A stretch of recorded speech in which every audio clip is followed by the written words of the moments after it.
Hello, everyone. Welcome to today's webinar. My name is Erin. I'm the Business Development Manager here at Softree, as well as one of our resident webinar hosts. So our webinar today really is going to be focused on core concepts and an introductory workflow for road design using LiDAR data. Of course, the webinar is going to be done using RoadEng software, and if you're not too familiar with it, or if you're checking out a webinar with us for the first time, RoadEng is an easy-to-use road and site design software. It's built specifically for rural and low-volume roads, and it's a little bit biased, but I think it's quite great at dealing with long roads and dealing with large LiDAR data sets, and large data sets in general. So I'm going to do a little bit of a brief introduction here, talk us through a workflow, and then I'm going to pass it over to my colleague Matt, who's our resident webinar demonstration expert, and he's going to take us in the software. So to start, RoadEng is modular. We've got two core modules in the software that we're going to leverage today. The first is the terrain module. And in the terrain module, this is the place where we import our survey data. So this is where we're going to bring in our LiDAR. We also have an optional step. Depending on the size of your data, this is where we can selectively thin it and import an area of interest. So we're going to do that. That keeps our model a little bit lighter and working quite quickly. From there, we're going to create a tin surface model. A tin surface model is an essential step that can't be skipped when going and creating a road design. So this tin model, which stands for Triangular Irregular Network, is going to represent our original ground. The final step in order to get over and doing a road design and out of the terrain module, the mandatory step is to then save that tin surface model as our native terrain format, which is a TerrX file. So we're going to save it as a terrain file, and then we're going to move over to the next module. Now there's a few additional steps that we can complete at this point in time. We could also leverage our hydrology tools. We could add a background ortho image, or we could even add another terrain file for additional context, whether that is a site design that's included, or even additional shape files for reference. Lots of options of things we could do in addition, but today, really just focusing on showing you how to import the data, thin the data, create the tin model, and save it to move to location. So from there, we're going to head to our second core module, which is the location module. Location is really specialized exclusively for the design of linear infrastructure. So that could be roads, pipelines, railroads, you name it, stream projects. We do all of those within location.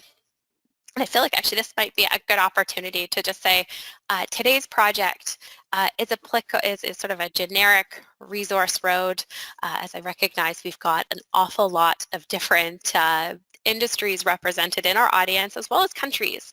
So just welcome everyone, and yeah, we've got forestry folks, mining, I saw some renewables in there, departments of transportation, local government transportation, as well as our civil consultants. So today's project really is going to be sort of a generic road. It could be any one of your types of projects potentially. So anyways, that was my little disclaimer. So back to our steps in the location module. We're going to create a new location design, and that is going to be based on our terrain file. So we're going to reference that when we start. In location, we're actually not pressing file open to find our terrain file. It is file new. We're going to reference that, that original ground surface that we created in the terrain module here. And then we're going to go through our core road design steps, defining our cross-section, so either adjusting it or creating a new one in our template editor, creating our horizontal alignment, adding curves, creating our vertical alignment, adding curves, as well as I think Matt's doing this today, which is why I've got it up on the slide, but we're going to leverage Softree Optimal. It's sort of it's our earthwork optimization tool, but it can really speed up that vertical alignment creation process. So we're going to leverage that, And then from there, of course, there's the iteration and the fine-tuning of design, labels, earthwork balancing, getting your mass haul right, ground types. There's a ton of elements that could fall into that iteration and fine-tuning. From there, we're going to go ahead and add a couple of culverts and drainage structures to the design. And then probably one of the most important steps is the output. So creating output sheets for construction and for communication of the project. Now, one last important thing, and we are going to be doing something special. We didn't announce it because we weren't quite sure if it would be ready, but at end of today's webinar, we are going to be giving you a sneak preview of some I'm really excited about it, really exciting version 11 functionality. We are going to be bringing in something called Path Explorer to the software. And with Path Explorer, and this is my little tiny photo example, we are going to be solving the problem of how do we go from A to B and getting the software to find routes. So we're going to be including this at the demonstration of this at the end of our presentation. So stay tuned right till the end for that. And with that, Matt, are you with me? I am. Awesome. I'm going to make you the presenter. Excellent. I'll share my screen and I'll just briefly turn my camera on here to say hello. So. Awesome, and I'm going to turn my camera off and let you take over. All right, perfect. Yeah, so I'm going to do the in-software side of the presentation, and as Aaron introduced, we're going to start out in terrain. So this module here, and we're going to use that to build our topo surface, and then we're going to switch over and do our design and location. So I'm going to turn my camera off just because I'm going to be looking at another screen for most of this, and we'll dive into it. All right, so I'm going to open terrain, and there's going to be a couple points along the way here where I cheat, and instead of watching the computer think, I'm going to insert or jump ahead to avoid that. So I've opened terrain, and to start, well, if I want a little context of where we're working, I can bring in some other spatial data aside from just the data that I want to use to model my surface. So to start, let's bring in these 2-point files, or single file with 2 points in them. So that's a shape file, and I'm just going to change my symbology here to make it so we can see what we have going on. So I've got 2 points. I can add more information, so I'll bring in this area of interest file. So this is just a polygon, and again, this is optional stuff, but I'm going to use the feature from this here in a moment. And then next, we'll bring in our LiDAR data. So I'm going to click Insert File, and I'm going to grab my LAZ files in this case. Now we could grab LAS files, we could grab DEM data. I'm going to grab all of these. Now I don't need all of these, and they're fairly data heavy. So rather than sorting through what files I need and maybe bringing in a bunch of extra data that just weigh things down more than we have to, I am going to do this selective thinning on import. So from here, the LAZ, I want to use my ground points. I'll click the selection tab, and I'm going to add a region for thinning. So I'm going to go add. I could thin based off a corridor if I had a polyline I'd like to use. I'll use a polygon, and I'll select that AOI shapefile feature. So within that filter region, I'm not going to skip any of the points.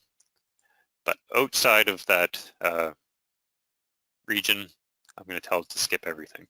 So this way, I'm not bringing in a bunch of data that has no benefit to my project. And here's where I cheat. So if I hit OK, it's going to take a moment to plug through there. I've got about 3 gigs of data. So rather than just watching my computer sort through what points we'd like, and I think it takes about 3 minutes in this example, I'm going to hit cancel. I'm just going to jump ahead to this file. So if we had hit OK and waited the 3 minutes for that to decide what we should bring in, we would get something like this. So here, all of my LiDAR data is selected. So it's being displayed in pink. And the property for those features is the display property is turned off. So I can see them when they're selected, but if I click off to the side, they deselect. I can still see I've got about 5 million points in my model down here. So the next thing that I'll want to do is take this large collection of points and turn it into a tin surface. I'll go up to the top here. I'll click Train Modeling, and I'll click Generate, and I can create my tin. Now the tin will generate fairly quickly, a matter of seconds, and then I can generate contours as well.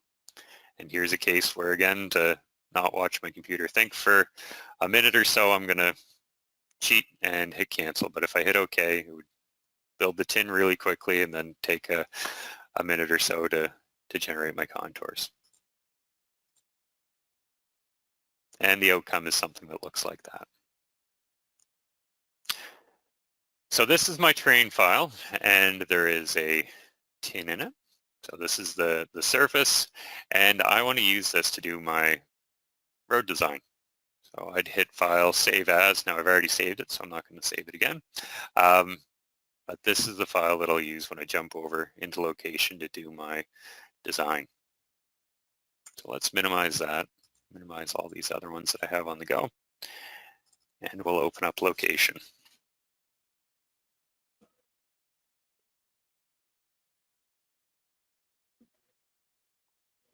So Aaron emphasized it, and I'll emphasize again. So we're creating a new location file. If we had a location file that we wanted to open, we'd hit open, but we don't have a location file. We want to create a new location file that references our topo surface that we've just created. So we're going to click this green icon up here, and rather than clicking open, we're going to click new file. We're going to reference that file that we're working with. We'll click open. We'll click OK.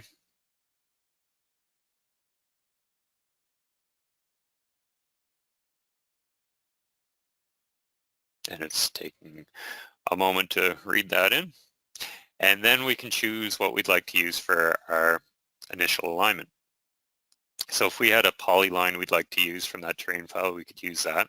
If we had a hand traverse file, we could use that for our initial alignment. If we had a land XML file, we could use that. I'm going to start with a single point, and I'll go with the current features or current point selected in terrain, but we could go with the center of terrain or a specific coordinate if we'd like to as well. And we'll use our default template, and this is the default screen folks will see when they first install RoadEng. Now, with this, we can see this is my plan view. So that's kind of the bird's eye view of my project. I've got my cross-section view here. I've got a data table here. I've got a couple buttons here at the bottom that I can do things like open a panel. So I've clicked my Culverts panel. And then I've got other panels over here that are docked off to the right. And at the top I have my ribbon with various functions in each ribbon. So as folks use the software, they usually develop a preference for what they see and what they consider while they design, and I am also in that boat. And for me, I like my screen to look a little different. So I'm going to change my screen layout to be this. Now, if I had have saved it as normal.dlt in that default directory, it would have been what's there when it opens, but and it usually is for me, but I decided to show what a new install would look like. So with this, the ribbons, the buttons are the same. I've got another panel open on the right, and then in addition to my cross-section view and plan view, I have my 3D view and my profile view. And in my profile, I have my mass haul. Before I get into the actual design things, I'm going to do one optional thing, and that is I'm going to set my 3D view up to look the way I like to see it. So rather than just seeing my contours for that topo surface, I'm going to right-click in here, click 3D options. I can choose which surface I'd like to edit. So I'll go with, there's only one showing there now. I'll select that. I don't want to see my features. I do want to see the triangles. I want those triangles shaded. And I'd like it to be transparent. So if I'm building my road and cut, I can still see the road underneath the topo surface. And as we design here, now it's not going to show anything now because my road's just a single point, but as we design, I'd like to see my road as a surface too. So I'm going to click that. I'm going to click that. So I'm going to add a corridor surface, and here I've just got one alignment in my design so far. I'll change the color so it's easy to see. I'll hit OK. And I'll hit OK. And there's our 3D view. So I've got kind of the optional stuff taken care of. And let's tackle our first design consideration. So before I start messing around with my alignment, I'm probably going to want to make sure my cross-section geometry is appropriate. And you don't have to. You can do this after the fact, but we'll do it now, and then we'll have a better idea of what we're designing and how we're interacting with the surrounding terrain as we model that road. So our cross-section geometry is displayed here, but the dimensions and if there's any logic in those templates, it's set up in our template editor. So here I can see I've got 3 templates that come default with the software. So this shows me one with a pavement structure, a base, sub-base. I want to use this. So just a simple gravel road. If I'd like to, I can click properties and I can change some parameters at the template level, but most of the properties here are in the component level. And it's really easy to change them and see how things affect. So if I want to change this from being an 8 meter wide surface to, let's say, a 5 meter wide road, I'll change the width on one side to be 2.5. And we can see it updates in real time in front of us. Now I'll hit cancel and we'll use this, but just a side note, these are really modular, and if you want to build new templates that deviate quite a bit from what's displayed here, you can use the library to have the building blocks to put together into a template rather than having to build these from scratch. So I haven't changed anything there, I just talked about it. I'm going to hit cancel. The template that's applied is still the one with the pavement. So let's go into assign by range, and we're going to change which template is being assigned. So the one we want to use is this RES, resource low volume. We'll apply that from station to station. So we can use different cross-section geometries along the length of our road. But for this, I think we're just going to use a single template the whole way. So we'll just assign it from dot dot to dot dot, which covers our whole extents. And there we are. So next we can get into the kind of more of the geometry solving side of things. So I've got my initial point right there. I'm going to right click in my plan view. I'm going to click add edit IP tool, and I'm going to start clicking in my horizontal alignment. And as I do that, we can see that my profile is updated here in real time. And in case anyone's not familiar with what I'm referring to as the profile on the left here, it's showing me along the x-axis my road stationing, so the length of my road, and then on the y-axis is the elevation. So it's the longitudinal section of our road. So I'm going to continue along here. And as I do this, I'm not going to get too bent out of shape on the details, but I am going to pay attention to general behavior. So I'm going to just like I was doing in the plan view, I'm going to have added an IP tool selected in the profile, and I'm going to click that in, and we can see I have a grade turned on here. So that's at 7%. Now my scale is locked. If I unlock that scale, so right now my scale is horizontal scale of 1 to 2,000. If I zoom in and out, that scale stays the same, and my view is being magnified. If I unlock the scale, my line types get bigger as I zoom out, and the scale is dynamic. So that's the lock scale there. So I'm going to unlock that just so I can be zoomed way out and see, okay, I'm at 14% there. And for this project, I'm going to try and keep things under 15%. So I'll continue along here. I can see, okay, at that point, I'm flattening out. I'm going to move this point, and where I'd like to go to is up on that ridge. So I'm going to move that point, and I'm going to try and keep climbing without exceeding my max grade. So it's a 3D problem. We won't think of just the horizontal or just the vertical.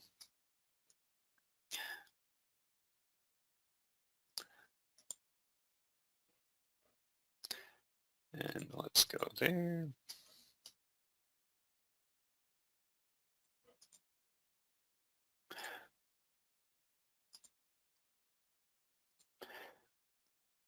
And this is something that all that new feature that Aaron introduced certainly will be easier in the future, but for now it is just a little bit of clicking to kind of visualize where we'd like to go and how we're going to interact with things. So here I can, again, I want to keep climbing.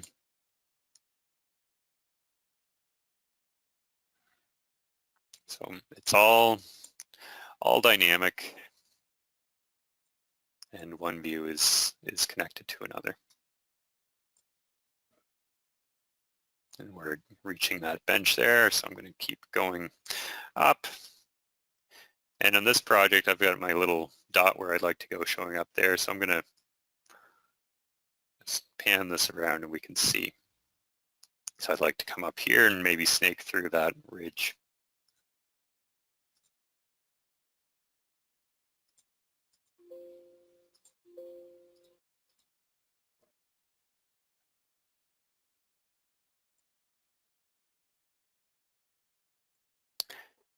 Now another thing that I'm largely ignoring at this point is my mass haul diagram. So that's keeping track of my material surplus and deficits. So how much extra or how much too much material I'm digging up and not using as fill. And the reason I'm not getting too bent out of shape on that so far is I'm largely ignoring curves. So we aren't going to ignore curves the whole time. I'd just like to get to where I'd like to go. So I'm looking at that. I don't see any obvious issues. Of course, I've got a really big cut there, but we'll iron that out here in a moment. I've got a massive fill there as well. So I'm just going to click there and see where am I at. And this scale is locked as well. So if I turn that off, we can see my cursor's right around there, and maybe it makes sense to pull that into the hillside.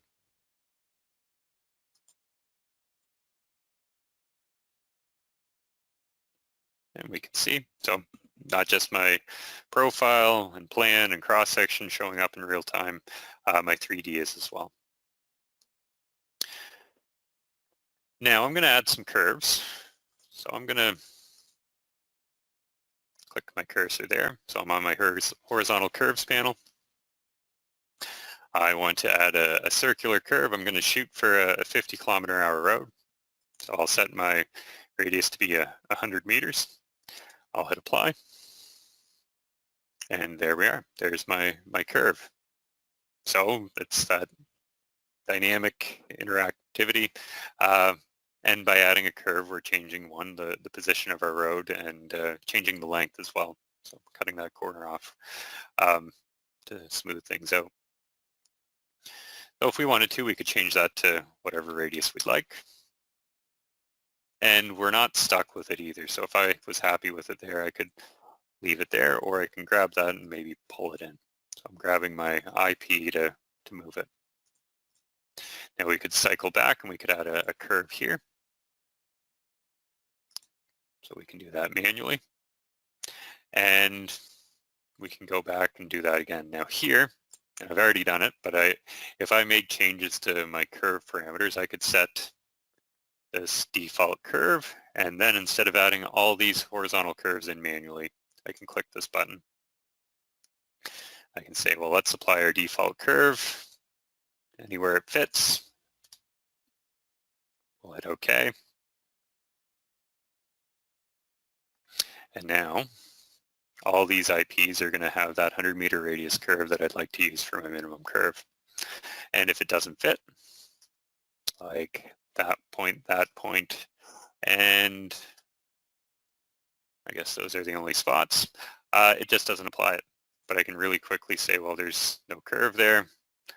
Let's either come in here and maybe we can assign a smaller curve to reduce our design speed, or maybe it makes sense just to move this out, realign what we're working with a little bit, and apply the curve after we've realigned it so our end of our previous curve isn't overlapping with where the beginning of that 100-meter radius curve would have to be. So let's do the same over here. And I think we can move things around to get it to fit.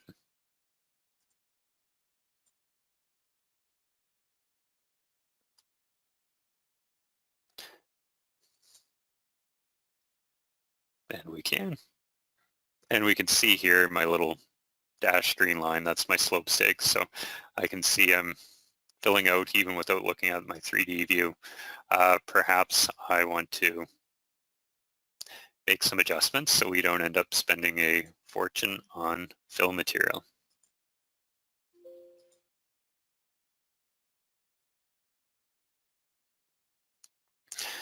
Better, not ideal, but I can also drop my grade.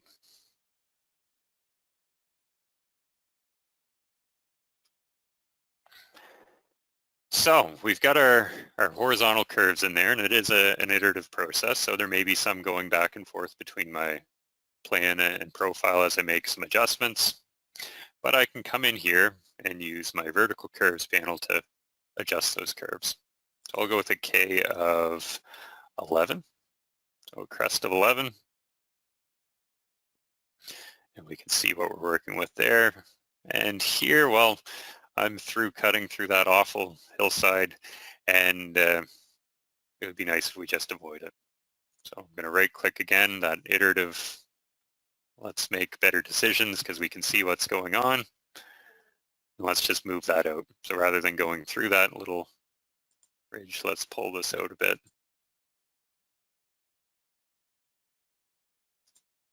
Pull it in. And we'll add a vertical or a horizontal curve at that location. So now that I think I've got it kind of close, if I were designing this entirely by hand, I'd go through and I'd start adding those curves, and I'd try to keep my mass haul as close to 0 as possible. I'd keep in mind the direction of my material movement and try to minimize any surpluses. It can be a tedious job, and oftentimes, even if you're careful, you won't you might leave money on the table from a construction standpoint. So Aaron introduced that I use the easy button here, and I totally am. Rather than doing my vertical by hand and making these really fine adjustments, I'm going to do an optimization. And just so this doesn't look too funny, I'm going to change my scale back.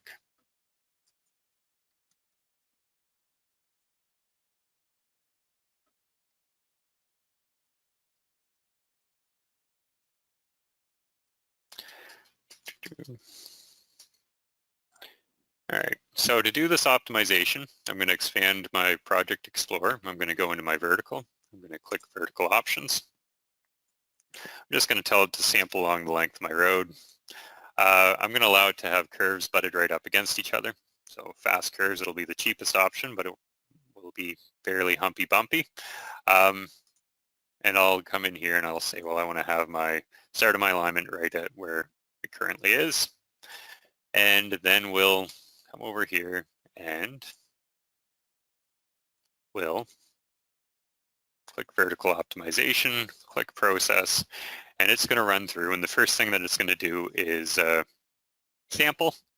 And then the solve for this should be fairly quickly, or should be fairly quick. And we'll take a peek at our balanced mass haul and the cheapest vertical solution. So with that, we have a few minutes.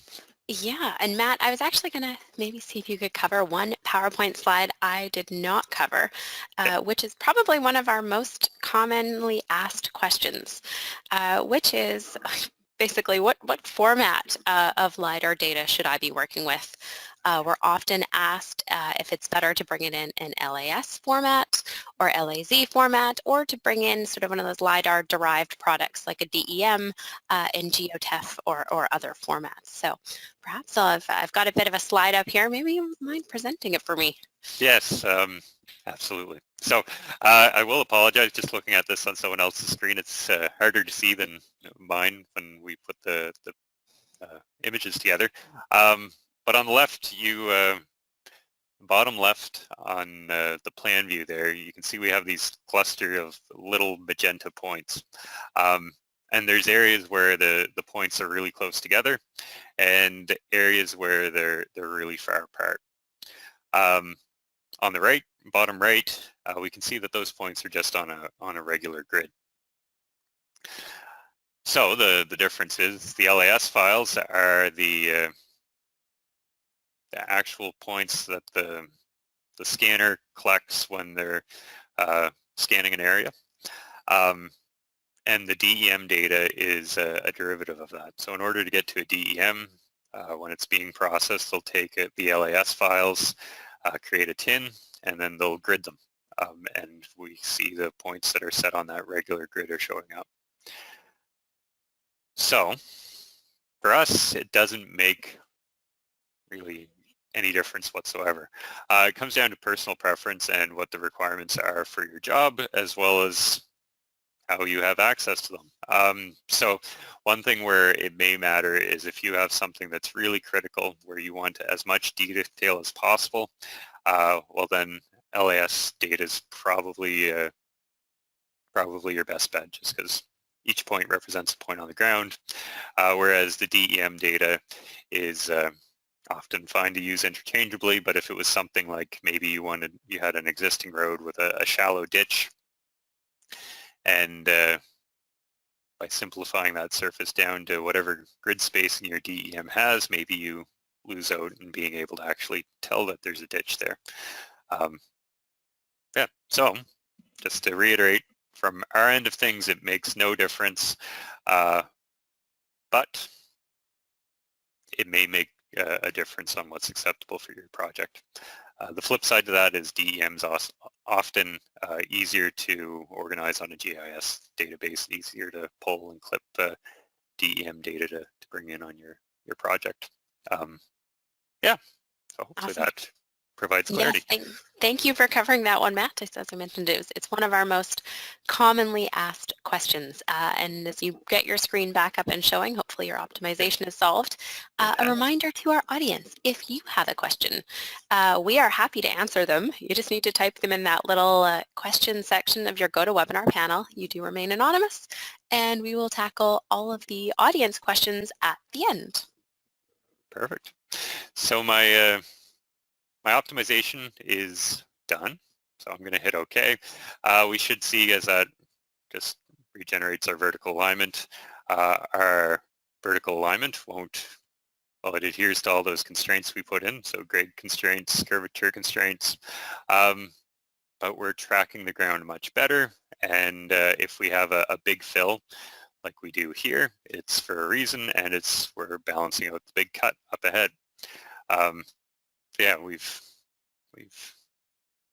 designed, and we've got something that we're sure that we've got the vertical in the right place.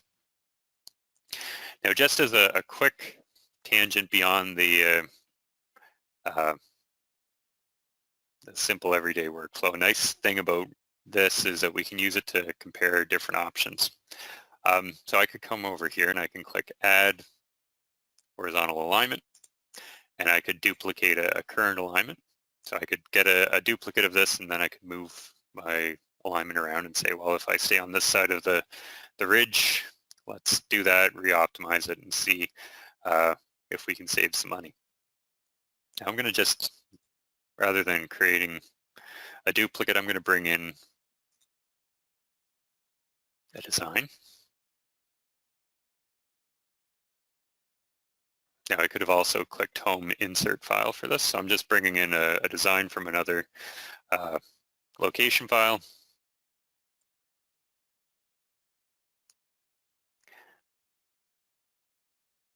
And so in this panel I can see I've got a total cost. We're bringing in another road that's largely different, so I can see I've chosen the other side of the ridge here, and I've re-optimized this. So I'm just going to click Recost, and I can see that this vertical alignment 2 is quite a difference. So rather than being a bit over $1 million, I'm down at $600,000. And another thing that we have here is I've used curves and tangents, so my vertical curves aren't butted right up against each other. So I'm going to pursue this one just because it's cheaper. If I want to see that in my 3D view, I could add it in and look at both at the same time. I'm going to just switch what's being displayed. And we could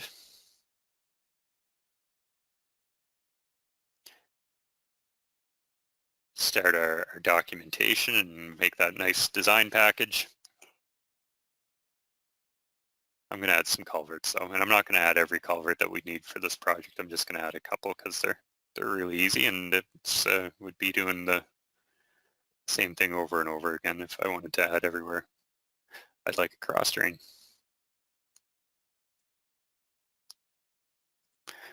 And let's just show the current there. All right, so we've got that. Now I'm going to just click in here. I'm on the ridge. I'm not going to worry about a culvert there. Let's add a pipe there though. Let's go right there. I'll click my culvert panel. I'll click Add. And there we are. So I've dropped in my pipe. If I want to change my diameter or something like that, I can. Change my structure type. Change my skew.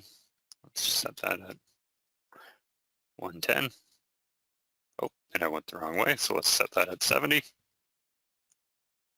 Change my gradient to match my crossfall. And there we've added in a pipe. Now we could do that anywhere we'd like, and we can see that we do that just with a couple clicks. Before I turn this into a nice, pretty drawing, if we want to have an idea of what our earthworks are, we can pop open a data table. So I've got this set up here, I can see my subgrade. I'm cutting about 35,000, filling about 35,000, and my surfacing is 12,000 cubes. And if I'd like, I could easily set one of these up to populate other information. Say I was interested with getting a summary of all my culverts. So let's go culvert diameter and culvert length. So there we are. And as we add pipes in here, this data table updates. So it's really easy to get those tabular breakdowns. And once we're happy with our design and it's time to take that and finalize a document, we're going to go over to our multi-plot editor. So here we could click the multi-plot ribbon, add our different subviews in and build this document out from scratch. Or we could use a pre-formatted document that either we've saved, so I could go over here and open a book, or I could open a chapter. Rather than showing something that's just on my screen, I'm going to access the web library, and I'll bring something in off of our library that folks can use as a starting point. So there we are. Now here I've got both alignments showing. If I don't want the one that I'm not interested in displayed, I'll turn that off over here. I can customize this to show whatever I'd like. So if I'm not interested in that, which is showing me my curve super elevation, I'll turn that off. And if I want that to take up less real estate at the bottom, I'll reduce my area allocated for it. And we can see there's our profile, and it's following the road as we continue along. And here I can just quickly move that, position it as I'd like. We can do the same with another chapter. So I'm going to add another chapter for my cross sections. And here, if I want to increase how frequently I see those, I'll highlight that subview and choose however frequently I see those. So instead of showing just cross sections every 100 meters, I want to show every 10 meters anywhere that we've added a culvert. And we can see our document suddenly got a lot longer, which makes sense. So then if we're happy with that, we can come over here, hit File, maybe we print it to a PDF, or we can hit Save As, and if we're just interested in the document, we can hit File, Save As to an Benza file to get a georeferenced document where the plan view is georeferenced, or we can save it out in any other number of formats, work in either other softwares, equipment with machine controls, or for construction staking. Yeah, so pretty flexible, pretty easy to go from that square one right through to your finished design and have something that you can use for the finished product and also share digitally with other parts of the process. So with that, that's our overview. The next thing that I have is that little something special Aaron mentioned, and that's our Pathfinder tool that's getting added into version 11.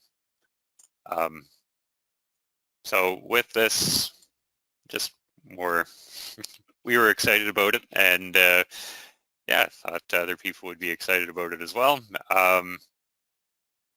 So the actual UI isn't finished, and we're going to continue adding to functionality. So it's by no means the finished product, but it's still, even in its current state, it's pretty cool. So here I've got this, well, a tin that's already been made in Terrain, and I've got just a feature with 2 points on it, and it's nothing special. I can just move that around to choose where my end's going to be. So from this point A to point B, how do I get there? I'm going to go up to my Pathfinder Explorer tool, and I'm going to set this up. Now I could just do a single point or a single path, or I could say, well, let's produce 4 paths that if they're within 10% of the optimal solution, I still want to see those. I'm interested in that. Maybe I'm not accounting for everything that I should be, so it gives me options to go field truth. Aside from that, I've got my gradient set, and I think we're pretty good here. Let's hit OK. Now this is going to run for 30 seconds.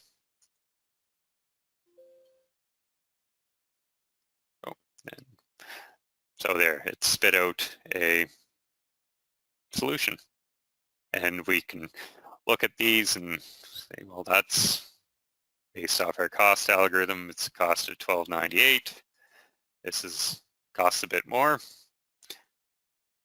bit more, bit more. So that's our optimal solution. It makes sense. We're contouring around the slope and looks like we're crossing at a fairly good location.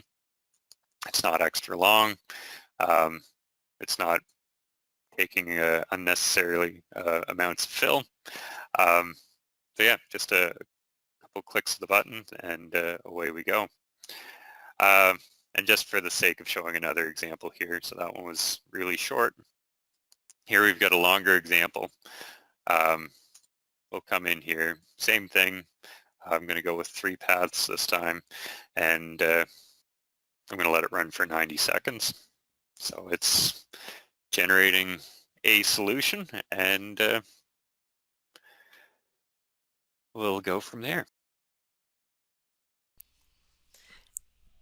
So now it's finished solving, and here's a quick look at some of the results from this longer example. We're now going to transition over to tackling questions, and the first question for you, Matt, is how do you get the road costs?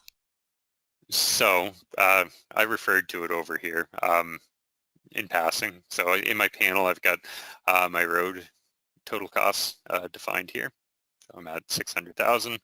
Now the actual drivers for that, it's not just a black box that is dependent on our inputs alone. The user can go into their ground types. So I'm only using one ground type along this, but I've so that one ground type I have is my overburden, and I'm telling it that it's going to cost $4 a cubic meter for my excavation, $7 a cubic meter for my actual placing and packing and shaping that fill material into a road. And then I've got my movement costs here. So we've got that delineated here. Now we can go with a 3-hull system. I've got it set up to just be a 2-hull system. So my costs and distances are relative for kind of a excavator and rock truck. So anything that's moved beyond 28 meters in this case is going to be treated as end haul material movement. And that has unit costs for that. And that's what's driving this equation here. And that's kind of a quick overview. There's a lot of smarts in the software, and that where should my material go and where should it come from. It can get complicated. The mass haul is one thing, but we actually have our OptiHaul technology, which will track individual material requirements if you've got different material types, and figure out where that has to go based off of quality parameters. Yeah, okay. Hopefully So that our answers that. next couple questions, we are going to go and talk a little bit more about the Path Explorer that you just Okay. demonstrated. There's a whole bunch of them. So Cool. I'm going to tackle the first one, which is how can I find Path Explorer? You can't is the really short and long answer. Path Exploration is going to be coming and available in version 11. We have no forecast of a release date. If you are part of our annual support program, stay tuned. In the new year, though, we will be putting a call out for beta testers, and beta testers get early access to new functions like this. So stay tuned for that.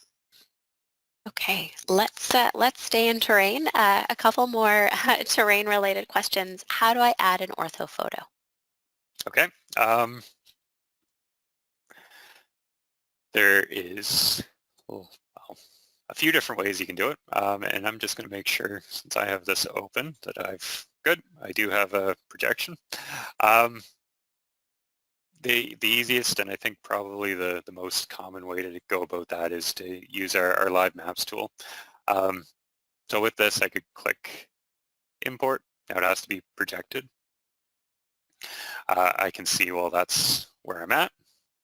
And so here we've got an option to pull from some different map sources. So if we want to go with Bing, we can see, well, that's that. And we can say, well, I want to pull in my background information for that area. We can hit save, and that's going to download an image with a world file. It's going to take that JPEG, it's going to place it in its own train file, and that train file gets added in as a background.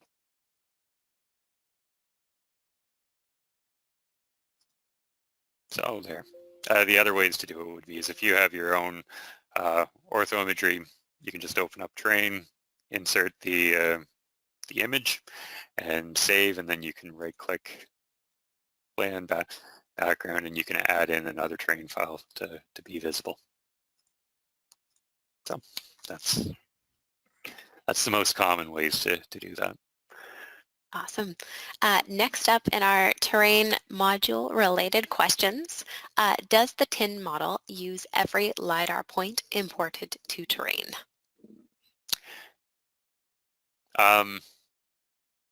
Most of the time, yes. So, and the reason I say most of the time, if you bring in a LiDAR tile, each LiDAR point is by default going to be modeled.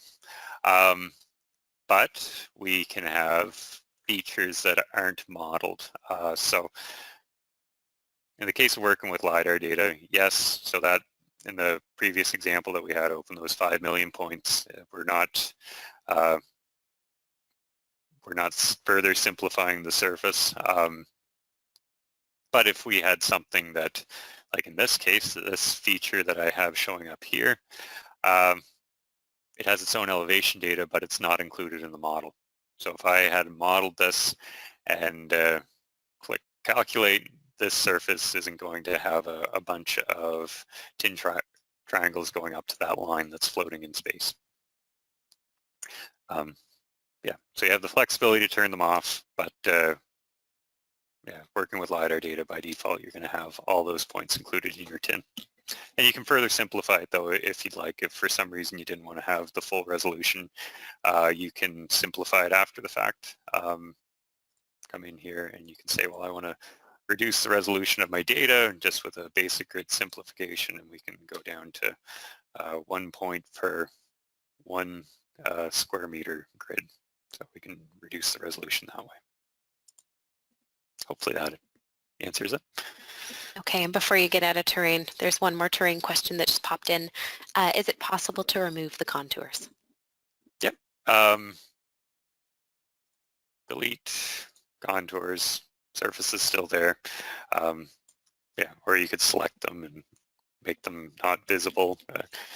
So yeah, or you can manually select them, but the easiest answer for that is terrain modeling, delete contours. Awesome. Over to the location module, and I've got a whole bunch for you, Matt. We'll see how many we can get through. The first question is, how does the program deal with changes to the layout or end haul locations after that preliminary design? So you're not stuck with it. You can move this around however you like. Now, end haul in that context, I assume it's referring to kind of your full bench constraint.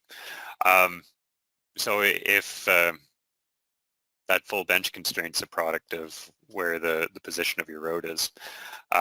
So let's go somewhere. Of course, I chose a bad spot.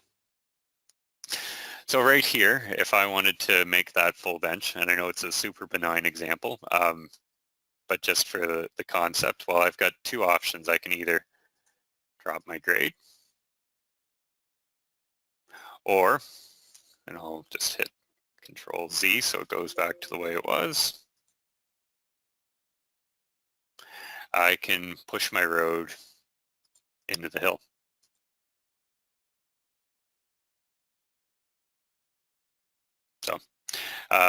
So the full bench constraint is a function of the alignment, so you can either manually move it, or if you are using the optimizer, in here in constraints, you can say, well, I've got a full bench constraint from station X to station Y, and that's going to make sure that your road isn't spilling fill out over something that you want to have on that full bench construction category.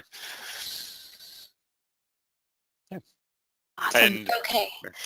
just sorry, that last thing for that too, if your geotech recommendations have a spatial component to them, you can bring in a KMZ shapefile or what have you, and actually see that in the background for where those different prescriptions are assigned, and you can make your changes without just guessing that they are meaning here, or using some station location that may be ZOTA date, so you can have the georeferenced information in there while you make the changes. Okay, there. Okay, next question, and I think we've only got time for a couple more, so I will just mention if you have a question and you haven't asked it yet, or if you're one of the many people on this list whose question has yet to be answered, we'll handle some of them offline. So our next question, can RoadEng derive road reconstruction cost estimates for clearing, brushing, and ditching of old roads that are surveyed for rebuilding? Yep. So these costs that I introduced are related to earthworks quantities. So if you're designing your ditching, you can figure out how much dirt you're pulling out of there, and it's included in your cost estimate. The one exception to that is in the list of questions where it's not really appropriate, clearing costs. So these are based off of earthworks costs, and these costs are just earthworks. Now, if you wanted to account for your clearing costs, you could, but it's not going to be in there by default. So we could go up to Setup, Location, go into Attributes, click Add, and you could make your own costs based off, well, planimetric areas, clearing areas, apply a cost per unit area for that, and I'll set your units up to be, where are we at? Units cost, and then you could keep track of other costs that aren't included in the, or not appropriate to be accounted for in the earthworks costs that we're calculating.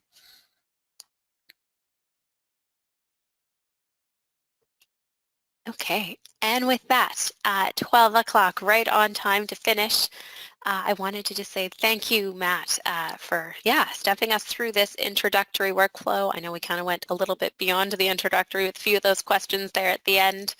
And yes, really excited to have shared with you today our new version 11 functionality that's coming. Stay tuned if you are on our annual support program. You can get access to that early through beta testing in early 2023. And with that, this was our last webinar of 2022. We put on an absolute record number of webinars this year. So thank you all for being here today, and for those of you who have come to many, many, many of these sessions, thanks for joining us again.